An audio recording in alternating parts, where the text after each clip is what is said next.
मोर्चा के इस महाधिवेशन में मार्गदर्शन प्रदान करने और अपना आशीर्वाद प्रदान करने के लिए आज आगरा में उपस्थित भारतीय जनता पार्टी के यशस्वी राष्ट्रीय अध्यक्ष परमादरणीय श्री जगत प्रकाश नड्डा जी, भारतीय जनता पार्टी के राष्ट्रीय उपाध्यक्ष और उत्तर प्रदेश के चुनाव के प्रभारी माननीय श्री वैजयंत जय पांडा जी, राष्ट्रीय अध्यक्ष अनुसूचित जाति मोर्चा श्री लाल सिंह आर्य जी, केंद्रीय कोर कमेटी के सदस्य पूर्व केंद्रीय मंत्री श्री सत्यनारायण जटिया जी, केंद्रीय मंत्री प्रोफेसर एसपी सिंह बघेल जी, उप मुख्यमंत्री मध्य प्रदेश शासन श्री जगदीश देवड़ा जी, केंद्रीय मंत्री माननीय कौशल किशोर जी, केंद्रीय मंत्री माननीय भानु प्रताप वर्मा जी, प्रदेश सरकार में मेरे सहयोगी मंत्री श्रीमती बेबी रानी मौर्य जी, असीम अरुण जी, अनूप वाल्मीकि जी, श्रीमती गुलाब देवी जी, महापौर श्रीमती हेमलता दिवाकर जी, प्रदेश सरकार में मंत्री श्री मन्नूलाल कोरी जी, प्रदेश महामंत्री श्रीमती प्रियंका रावत जी,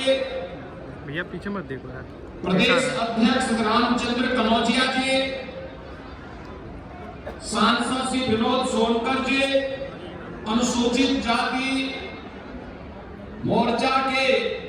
इस राष्ट्रीय अधिवेशन में उपस्थित सभी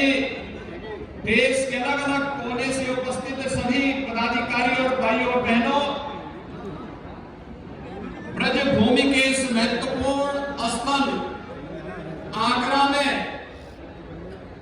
जो छत्रपति शिवाजी महाराज के शौर्य और पराक्रम के साथ जुड़ा हुआ है, मैं आप सभी का प्रदेश की जनता की ओर से और प्रदेश शासन की ओर से हृदय से स्वागत करता हूं, अभिनंदन करता हूं। इस अवसर पर अपने व्यस्ततम कार्यक्रमों में से समय निकाल करके हमारी पार्टी के राष्ट्रीय अध्यक्ष आदरणीय श्री जगत प्रकाश नड्डा जी स्वयं यहां पर आए हैं। मैं आप सबकी ओर से, प्रदेशवासियों की ओर से उनका ब्रजभूमि में हृदय से स्वागत करता हूं, अभिनंदन करता हूं। भाइयों बहनों, माननीय राष्ट्रीय अध्यक्ष जी अपने व्यस्ततम कार्यक्रमों में पूरे देश का प्रवास करने के साथ ही अब चुनाव की प्रक्रिया को अंतिम स्वरूप प्रदान करने के लिए भारतीय जनता पार्टी के तमाम व्यस्त कार्यक्रमों में से समय निकाल करके इस महाधिवेशन में स्वयं उपस्थित हुए हैं। ये भारतीय जनता पार्टी की प्राथमिकता और अनुसूचित जाति मोर्चे के बारे में, इस समाज के बारे में, पार्टी और उनकी आत्मीयता को प्रदर्शित करता है। इसके लिए उनका आभार व्यक्त करते हुए मैं हृदय से स्वागत और अभिनंदन करता हूं। भाइयों बहनों, आपने देखा होगा पिछले 10 वर्ष में आदरणीय प्रधानमंत्री मोदी जी के नेतृत्व में एक नए भारत का हम दर्शन कर रहे हैं। एक ऐसा भारत जो भारत जातिवाद, मजहब, क्षेत्र और भाषा के आधार पर नहीं, बल्कि देश के अंदर एक ही मंत्र के आधार पर हर गांव, हर गरीब, हर किसान, हर नौजवान, हर महिला को समाज की मुख्य धारा के साथ जोड़ करके सम्मान आगे बढ़ने के लिए प्रेरित करता है। और वह मंत्र है सबका साथ और सबका विकास का। सर्वजन हिताय सर्वजन सुखाय का यह भाव जो मोदी जी ने सबका साथ और सबके विकास के मंत्र के माध्यम से 2014 में देश को दिया था, आज मैं दावे के साथ कह सकता हूं कि आजादी के बाद भी हमारा जो समाज दबा हुआ था, वंचित था, समाज की मुख्य धारा से अपने आप को विकसित महसूस करता था, आज उसे लगता है जब बाबा साहब भीमराव अम्बेडकर जी के नाम पर प्रधानमंत्री मोदी जी के द्वारा पंच तीर्थ की घोषणा होती है और उन्हें मूर्त रूप दिया जाता है, उसे भी एहसास होता है कि देखिए बाबा साहब भीमराव अम्बेडकर का सम्मान का मतलब देश के संविधान का सम्मान, भारत की संसदीय प्रणाली का सम्मान और देश के कोटि कोटि उन दबे कुचले आवाज को एक आवाज देने का कार्य है। और यह कार्य किसी ने किया, प्रधानमंत्री मोदी जी ने किया। आपने देखा होगा यहां पे किसी लाल सिंह कह रहे थे, भगवान राम को हम सब के साथ संवाद बनाने वाले कोई एक त्रिकालदर्शी ऋषि थे, तो उनका नाम था महर्षि वाल्मीकि। और जब अयोध्या में राम जन्मभूमि में 500 वर्षों का इंतजार समाप्त करके भव्य रामलला के दर्शन जनसाधारण को कराने की बारी आई, तो उसके पहले मोदी जी ने पहला काम किया, महर्षि वाल्मीकि जी के नाम पर इंटरनेशनल एयरपोर्ट जो अयोध्या में बना था उसका नामकरण भी किया गया। भैया पहली बार हुआ महर्षि वाल्मीकि के नाम पर इंटरनेशनल एयरपोर्ट,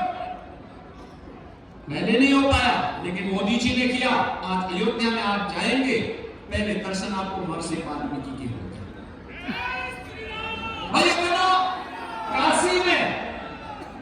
शीर गोवर्धन सदगुरु रविदास जी महाराज की पावन जन्मभूमि है। विवाद था, पिछली सरकारें कुछ नहीं कर पा रही थी। जब मोदी जी सांसद बने काशी से, उन्होंने संकल्प लिया कि हमें इसके लिए कुछ करना है। और आज वहां का परिणाम क्या है?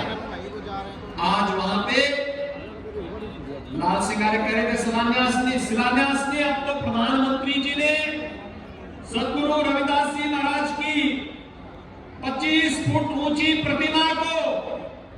लोकार्पण कर दिया है, मूर्ति स्थापित वहां लग गई है, भव्य पार्क का निर्माण हो गया है, म्यूजियम का निर्माण हो गया है, अन्य क्षेत्र का निर्माण हो गया है। और अब उस पावन धरा पर जाने के लिए 4 लेन की कनेक्टिविटी भी हो रही है। पहले सिंगल लेन की भी सड़क थी, आज 4 लेन की सड़क से जुड़ा गया है। ऐसे ही देश के अंदर सामाजिक न्याय के पुरोगामियों को सम्मान देने का कार्य मोदी जी ने किया, तो गरीब और दलित को भी, वंचित को भी उसका अधिकार देने का काम किया। जब हर गरीब को मकान मिल गया, हर गरीब के घर में शौचालय बन गया, हर गरीब को स्वास्थ्य की बेहतर सुविधा मिल गई, हर गरीब को, वंचित को उसकी आवाज पर आवाज को मजबूती प्रदान करने का कार्य किया गया। और यह समाज तो वह समाज है जिसने सदैव देश और धर्म के लिए अपने आप को बलिदान किया है, अपनी आहुति दी है। तो स्वाभाविक रूप से आज जब हम यहाँ पे आए, राष्ट्रीय अध्यक्ष जी आए, तो इस अवसर पर आज भी इस महाधिवेशन के माध्यम से आगरा वासियों को, कल हमने मेट्रो की सौगात दी प्रधानमंत्री मोदी जी के करकमलों से। आगरा वासियों आपको बधाई। और आगरा के एक महत्वपूर्ण स्टेशन का नाम बाबा साहब डॉक्टर भीमराव अम्बेडकर जी के नाम पर भी दिया गया।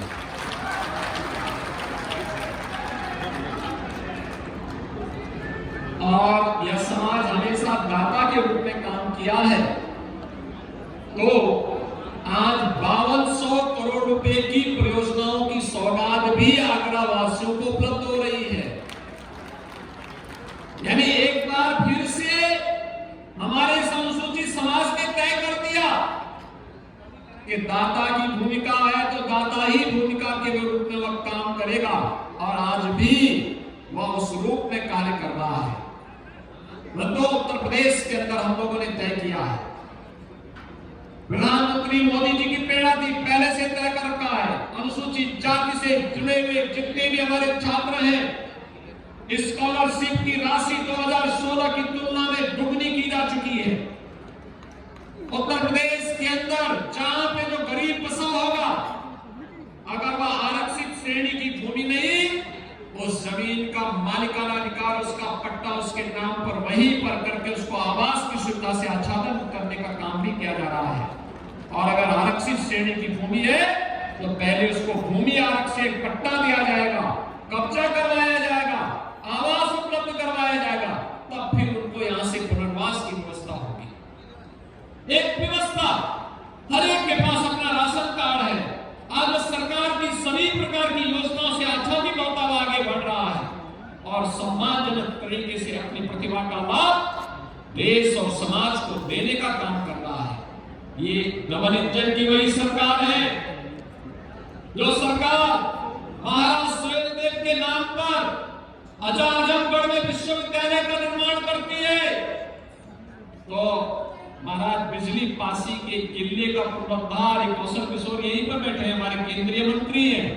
इन्हीं की मांग पर नकलों में उनके किले का पुनरुद्धार करके वहां पर भव्य स्मारक बनाने का काम को भी आगे बढ़ाने का कार्य करती है। ये सरकार सामाजिक न्याय के मूल सिद्धांतों का सम्मान करती है और इसका मूल प्रेरणा है प्रधानमंत्री मोदी जी और भारतीय जनता पार्टी के हमारे राष्ट्रीय अध्यक्ष, जिनकी प्रेरणा से सरकारें प्रधानमंत्री मोदी जी के मंत्र को अक्षरशः जमीनी धरातल पर उतारने का कार्य कर रही है। और आज के इस अवसर पर जब अनुसूचित जाति मोर्चा का राष्ट्रीय अधिवेशन आगरा में संपन्न हो रहा है, मैं इस अवसर पर जब हमारे राष्ट्रीय अध्यक्ष जी का यहाँ आगमन हुआ है, मैं उनका एक बार फिर से आगरा वासियों की ओर से, प्रदेश वासियों की ओर से और देश के अलग अलग भागों से आए हुए आप सभी बहनों और भाइयों की ओर से राष्ट्रीय अध्यक्ष जी का, अन्य समागत अतिथियों का एक बार फिर से हृदय से उनका अभिनंदन करता हूं, स्वागत करता हूं। आप सभी भी अपने तमाम कार्यक्रमों और विघ्न बाधाओं को दूर करते हुए आगरा पहुंचे। आगरा में आए हैं तो अलग राज्य से आए होंगे तो ब्रजभूमि का दर्शन जरूर करना,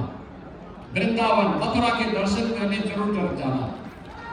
आगरा में बहुत सारी चीजें आपको देखने को मिलेगी। छत्रपति शिवाजी महाराज के सौर्य पराक्रम की धरती यहीं पे है